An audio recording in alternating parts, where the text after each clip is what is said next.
Tātad pirmais uzdevums ir dronam iestatīt atslēgas frāzi, ko pults atpazīst. Tas nozīmē, ka pēc ieslēgšanas drons un pults savstarpēji spēj komunicēt bez atsevišķas ieslēgšanas, atsevišķas saslēgšanas. Un neviens paralēli slēgtais drons nevarēs pieslēgties pie pults, un neviena paralēli slēgtā pults nevarēs pieslēgties pie drona. Viņi savstarpēji būs saslēgti unikālā saiknē, un tad, principā, strādājot vairākumā, cilvēki blakus vairāk par diviem vienā telpā, tad šādas unikālās frāzes piešķiršana ir obligāta. Sākam ar kontrolieru ieslēgšanu. Welcome to HTX. Weather warning, switch warning, and flight mode horizon. Disarmed. Flight mode angle. Kontrolieris pats par sevi ir saprogrammēts. Vakardien visas pogas ir skaņas signāli pieslēgti klāt. Būtībā tagad mums ir jāpaņem paša kontroliera nosaukumu. Tas būs arī, principā, mūsu atskaites nosaukums pašai frāzei. Izmantosim ciparu 1 un savienojuma frāzes nosaukums būs tad 1.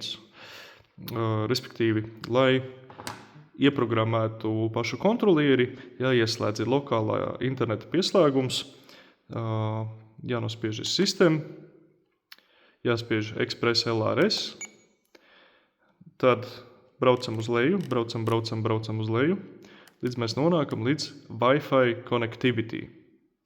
Slēdzam un nospiežam Enable Wi-Fi. Tā, Wi-Fi ir ieslēgts. Tagad kontrolieris emitē savu Wi-Fi pieslēgumu. Pārslēgsimies tagad uz datora skata punktu. Tā, pārslēdzoties tālāk pie datora, mēs varam redzēt Wi-Fi sarakstā Express LRS TX. Respektīvi, tas ir mūsu kontrolieris. Spiežam viņam virsū, izveidojam savienojumu. Un savienojums ir izveidots. Un mēs esam nonākuši, viņš automātiski attaisa vaļā internetu pārlūku, vai tas ir Edge vai Chrome, atkarīgs no tā, kas ir iesatīts kā pamat pārlūks. Pirmajā lapā zem sadaļas Option pats pirmais iestatījums, kas ir pārskatāms, ir binding phrase. Un binding phrase tātad ir šis unikālais atpazīšanās kods, teiksim tā. Šajā gadījumā, ja mums kontrolieris ir identificējums ar nosaukumu 1 FPV uzstādījumā, tad binding phrase, tā lai man būtu pašam vieglāk pieslēgt, rakstīšu ar burtiņiem 1. Ja? Un tas, kas mums ir jāsaglabā paralēli, lūdzu attaisim vaļā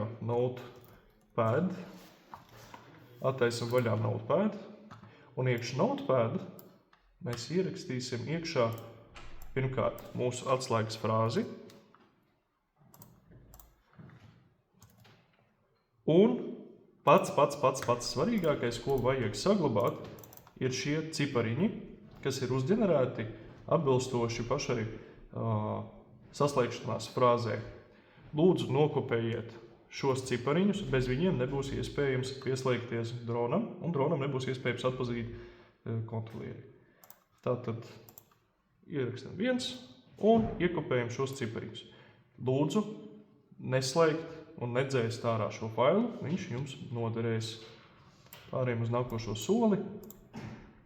Tagad mums ir ieprogrammēta unikālā frāze kontrolierī, un kontrolieris, lai gan viņam nekāda vizuāla identifikātora nav tam, kad viņš ir saprogrammēts, principā tagad var arī izslēgt internetu pārlūku un izslēgt Wi-Fi pieslēgumu vietu, jo tālākie darbi pieprasīs internetu pieslēgumu pie Wi-Fi, principā nevis pie kontroliera. Ok, pāriem tālāk. Okay, tātad otrais solis iekļauj drona un kontroliera unikālās komunikācijas frāzes ieprogrammēšanu pašā dronā, respektīvi kontrolierī mēs jau ieprogrammējām to frāzi, mēs viņu saglabājām notepadā, un tagad mēs ievadīsim šo pašu frāzi dronā. Lūdzu atvērt vaļā šo mājaslapu, uzbraukšu augšā, express.lrs.org hardware SPI receivers.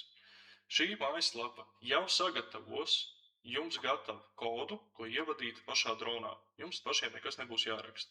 Jūs paņemsiet, aiziesiet uz savu notepad pierakstu, pabrauksiet uz leju, braucam. Tā, paskatīsimies, un re, kur ir UI byte generator. Šajā jūs ierakstīsiet savu frāzi.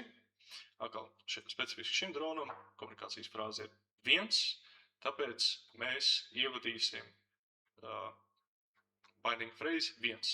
Lūdzu, nerakstīt ne ar lieliem burtiem, ne ar maziem mīkstām zīmēm, jo tad UID automātiski uzģenerēs pilnīgi citu kodu.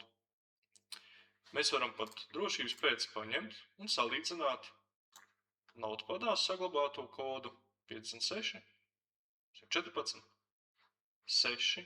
Aha, kaut kas atšķirās jau. Respektīvi šeit ir pat pienācis klāt vēl kaut kas. Uzģenerēsim, paskatīsimies, vai mums vajadzēs atgriezties pirmajā solī, vai turpināt pēc šī paša. Tā, programmēšanas kods vai drīzāk konfigurācijas iestatījums ir rekur šeit. Jums nekas jauns nav jāizdomā. Jūs automātiski uzģenerējat konfigurācijas kodu, uzrakstot savu saslēgšanās frāzi. Un mājaslapa pati sagatavo jums jau gatavu kodu. Spiežat kopēt. Un tālākais solis jau iekļaus citu mājaslapu, ko sauc par betaflight.com. Protams, eksistē datorprogramma, ko var lejupielādēt uz pašas ierīces. Var izmantot arī telefona aplikāciju. Šajā gadījumā mēs izmantosim app versiju, kas ļauj caur internetu pārlūku saslēgties ar ierīci. Lai saslēgtos ar specifiski šo dronu, jāizmanto ir komplektā iekļautais USB adapteris, tāpēc, ka pašam dronam USB līgzdas nav. Tas speciāli drons ir izgatavots šādā veidā, lai iekonomētu svaru un padarītu dronu daudz vieglāku. Principā pieslēdzam šo līgstu un viņi var iespraust tikai vienā virzienā. Ja viņi nespraužās iekšā, lūdzu nepielietot spēku, pagrieziet dronu vai pagrieziet pašu kabeli un iespraudiet viņu tā kā nākas. Šajā gadījumā es pagriezīšu pašu dronu un iespraudīšu kabeli šeit. Ja pirksti ir par lielu vai ir grūti piesprāst klāt, noteikti var izmantot pinceti. Šajā gadījumā es izmantoju pat tādu izliekumu pinceti un nespiežot vadus, bet tikai to pašu plastmasiņu iespiežu viegli, ļoti viegli, bez spēka iespiežu iekšā līgzdā USB savienojumu. Tālāk. Šo pašu USB savienojumu bez baterijas. Bateriju varat nolikt šeit malā. Ja? Jāpiesprauž klāt pie datora. Vads nāk līdz komplektā ar dronu. Ja jums nav, jūs varat noteikti izmantot arī kuru citu telefonu vadu. Galvenais, ka viņš ir spējīgs ne tikai lādēt, bet arī pārsūtīt datus. Tāpēc izmantosim labāk to, ko ražotājs pats ir devis. Šajā gadījumā šis vads pilda abas funkcijas. Spraužam klāt, vienalga kādā virzienā. Ja viss ir pareizi izdarīts, tad dronam iespīdās zaļā gaismiņa, mirgo fonā sarkana gaismiņa un varbūt to pat ir iespējams redzēt rekur šeit. Un drons ir pieslēgts datoram. Tagad iekšā datora interneta vietnē spiedīsim Connect. Tā. Ja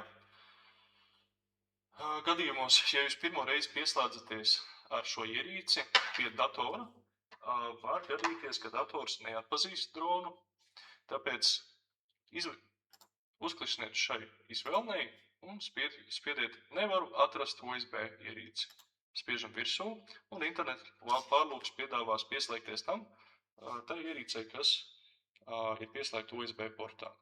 Šajā gadījumā, ja tas ir kontrolieris STM32K47, jums tas var nedaudz atšķirties, bet būtība ir tāda, ka tas ir no STM sērijas kontrolieriem.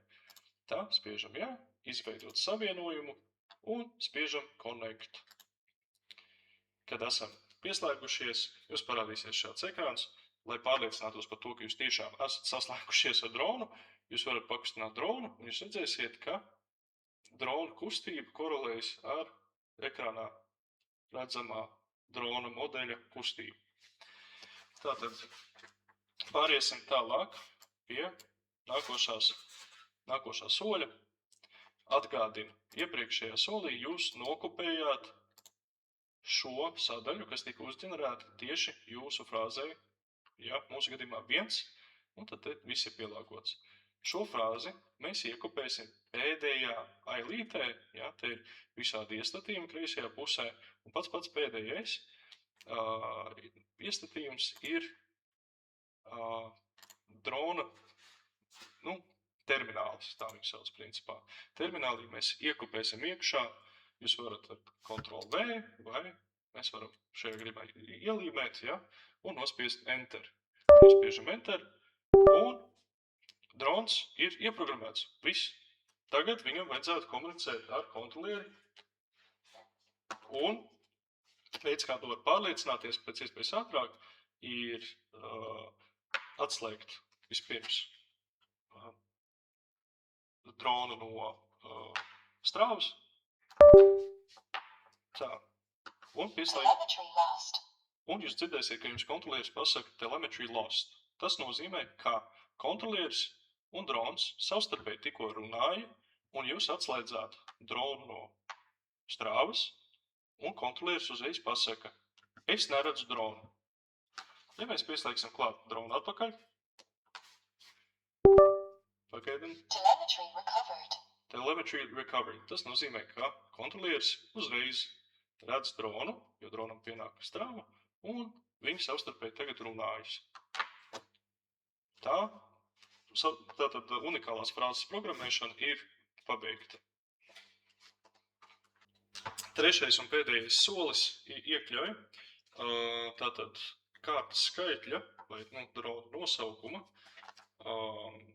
ievadīšanu, tā teikt, pašā video signālā, respektīvi drons saņem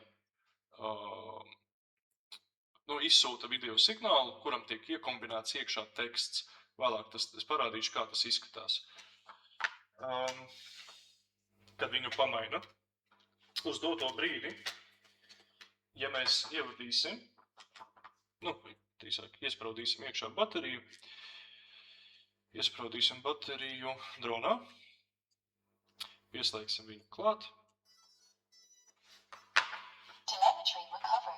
tad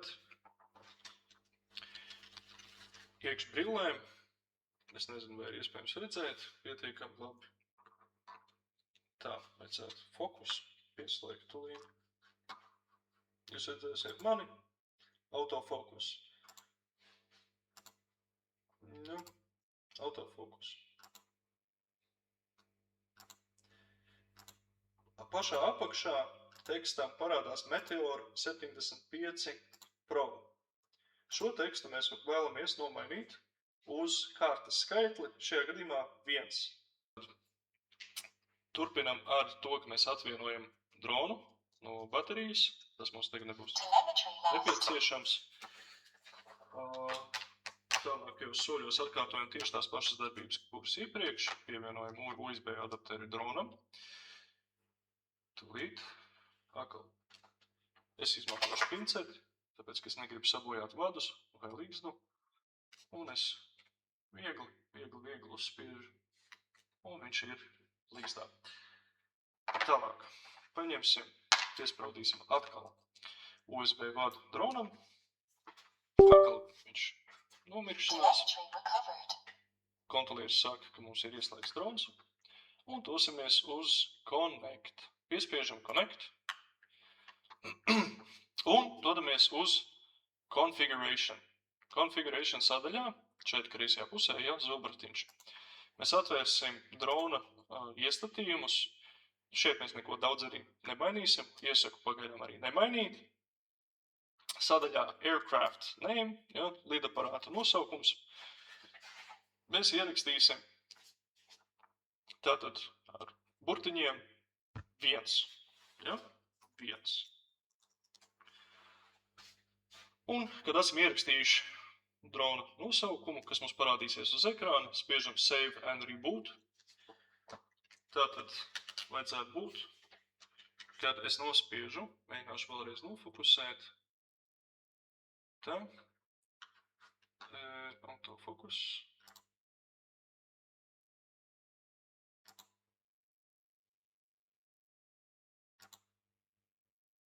Dzīvē ir daudz vieglāk redzēt to, bet caur kameras lēcu viņa nevēlas fokusēties uz. Respektīvi, es vizuālu interpretāciju uzlikšu uz ekrāna šeit, tam kā tas izskatās dabā, un lūdzu nospiediet Save and Reboot. Un tagad dotajā brīdī uz ekrāna parādīsies nevis Meteor 75 Pro, bet pašā apakšā būs rakstīts 1. Pārliecināšos pats ar savām acīm, ja apakšā ir rakstīts 1.